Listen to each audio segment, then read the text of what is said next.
Dia pemain kecapi. 90 sampai 100 daripada 150 mazmur digubal oleh Daud. Dia mengenal Tuhan secara pribadi. Dari kecil, saudara. Dari kecil. Dari masa dia tunas remaja. Dia pemain kecapi. Dia mengasihi Tuhan. Dia yakin Tuhan akan menolongnya. Bukan karena kekuatannya dia menghajar dan membunuh singa dan beruang. Tetapi atas penyertaan Tuhan dalam hidupnya. Dan dia katakan, orang Filistin yang tidak bersunat itu, ia sama salah satu daripada binatang itu. Karena ia telah mencemu barisan daripada Allah yang hidup. Tuhan yang telah melepaskan aku dari cakar singa dan cakar beruang. Dia juga akan melepaskan aku dari tangan orang Filistin itu. Dan Saul pun mengalah dengan kata-kata Daud. Dia bilang, pergilah, Tuhan menyertai engkau. Kan? Bagaimana muda-mudi? Kamu ada track record sebelum bertempur dengan Goliath? Maksudnya sebelum menggalas tugas yang berat, pikulah tugas-tugas yang ringan sikitlah. Prinsipnya begitu. Kalau belum lagi langsung mau melayani, mungkin janganlah terus dicalonkan pengurus. Ini pasti beri contohan. Saya tidak mau manipulate. Saya tidak mau kontrol. Kamu bebas mencalonkan siapa-siapa. Saya sudah gembala 31 tahun. Tidak tahu berapa kali saya ikut mesyuarat agung. Dan saya menghargai, menghormati perlembagaan kita. Memberi anggota penuh, anggota yang layak untuk dicalonkan dan mencalonkan. Pemimpin atasan harus memberi nasihat, panduan, ya betul. Tapi jangan juga kita kontrol. So, kalau ada pemimpin ini, oh saya suka yang itu, bagus kamu calonkan dia pengurus. Itu tidak akan ada dari pasdaan. Maksudnya kamu bebas, cuma kamu harus bijaksana sesuai dengan firman Tuhan kan. Kamu pilih orang yang diurapi Tuhan. Setelah berdoa, Tuhan melihat dalam hati. Berdoa. Mulai sekarang lah, sebab nanti datang sudah di Musyawarah Agung PMN kan. Tidak banyak masalah sudah berdoa. Haleluya. Saudara, poin yang seterusnya, coba apa yang Saul lakukan atas Daud. Ayat 38. Lalu Saul mengenakan baju perangnya kepada Daud, ditaruhnya ketopong tembaga di kepalanya, dikenakan baju zirah kepadanya. Daud mengikatkan pedangnya di luar baju perangnya, kemudian dia berikhtiar berjalan sebab belum pernah dicobanya. Dan apa yang berlaku, saudara? Kemudian dia menanggalkannya. Si Saul itu tinggi kan? Satu kepala lebih tinggi dari orang Israel yang lain. Mana dia punya baju perang? Ngam dengan si Daud kan? Dia masih kecil. Dia kasih pakai lagi semua baju perang lah. Mungkin itu pedang pun berat. Daud pun mau jalan pun susah. Apa pengertian di sini, saudara? Be yourself. Don't be someone else. Kamu harus menjadi dirimu sendiri yang Tuhan panggil. You are unique, you are special. Jangan meniru orang lain. Jangan pakai baju perlengkapan orang lain. Karunia Anda itu unik. Karunia Anda itu unik. Kamu dipakai Tuhan, dipilih Tuhan. You are who you are. Jangan ikut orang lain. Jangan ikut orang lain, saudara. Kalau saya, kadang-kadang istri saya pun tidak setuju dengan saya.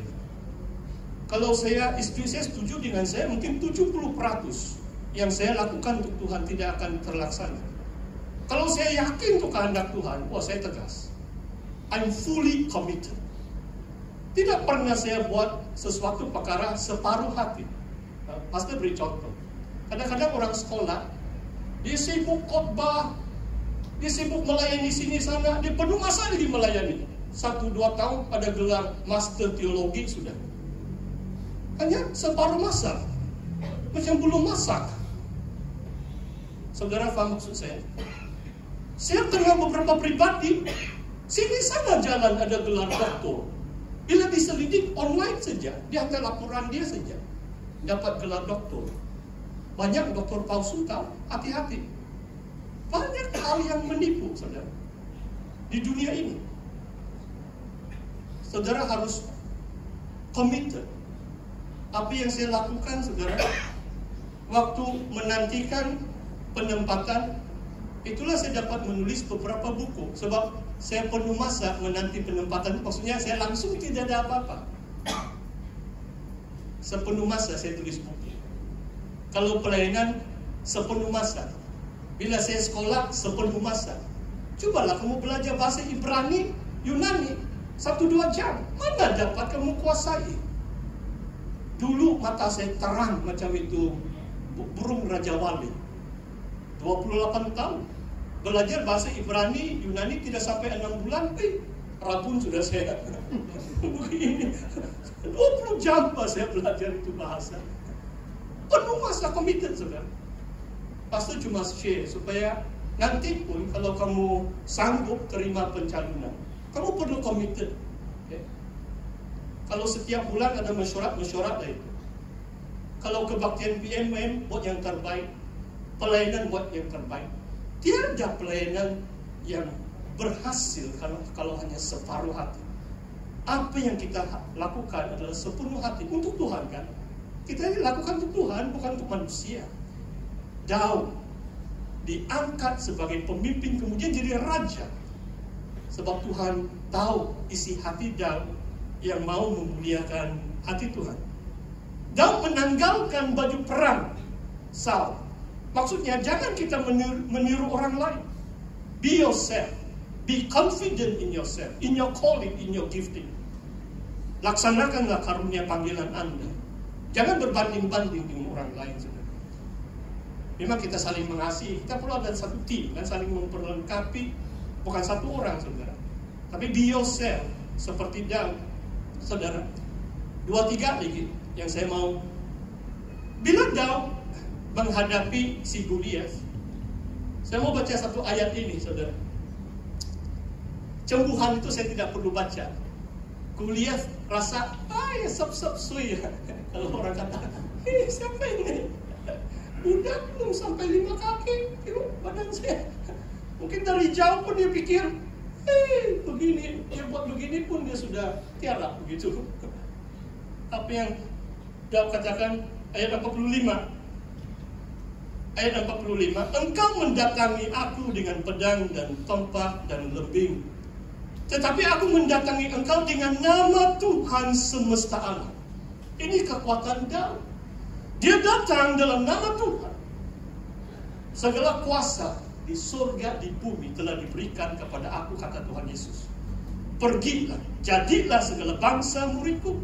Dalam nama Tuhan Yesus, kita akan mengalahkan segala musuh-musuh rohani kita. Kita bisa, kita mampu, kita akan berhasil menggenapi rencana Tuhan kita secara pribadi dalam gereja kita, dalam nama Tuhan. Itu saja sandaran Daud. Bukan karena dia di champion main untuk umpan, kan? Kamu tahu kan, ada sling itu 5 batu licin yang dia pungut dari sungai.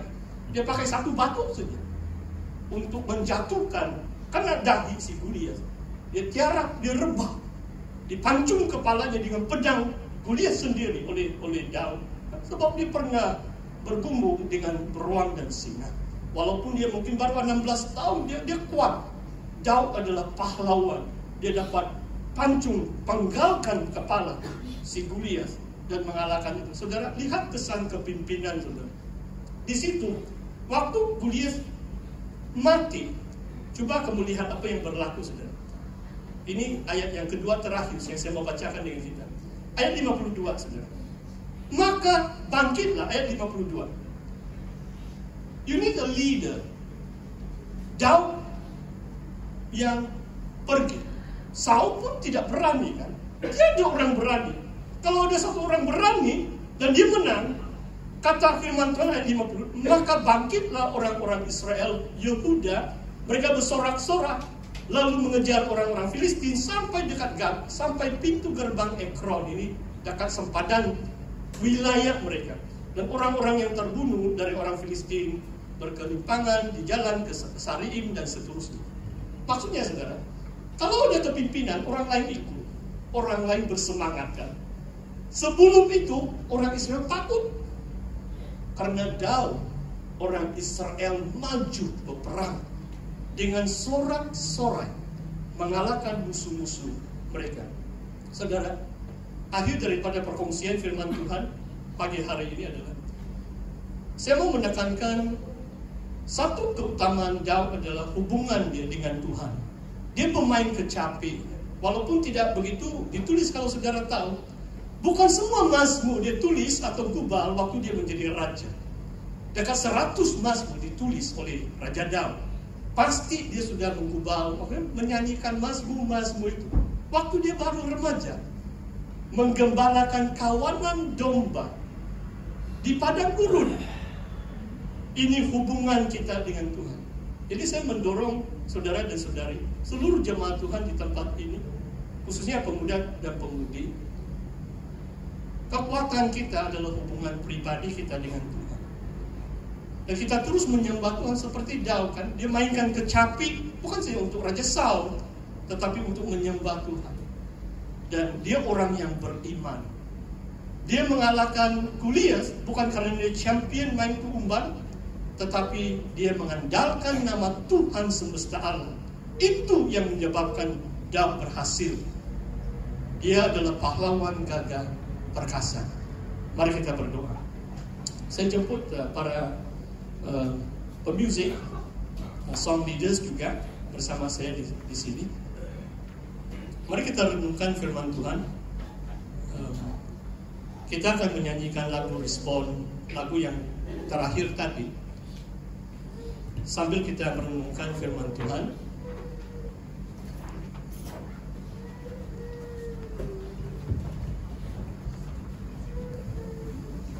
Saudara, mari kita bangkit berdiri. Kita masuk dalam hadirat Tuhan. Kita renungkan firman Tuhan hari ini.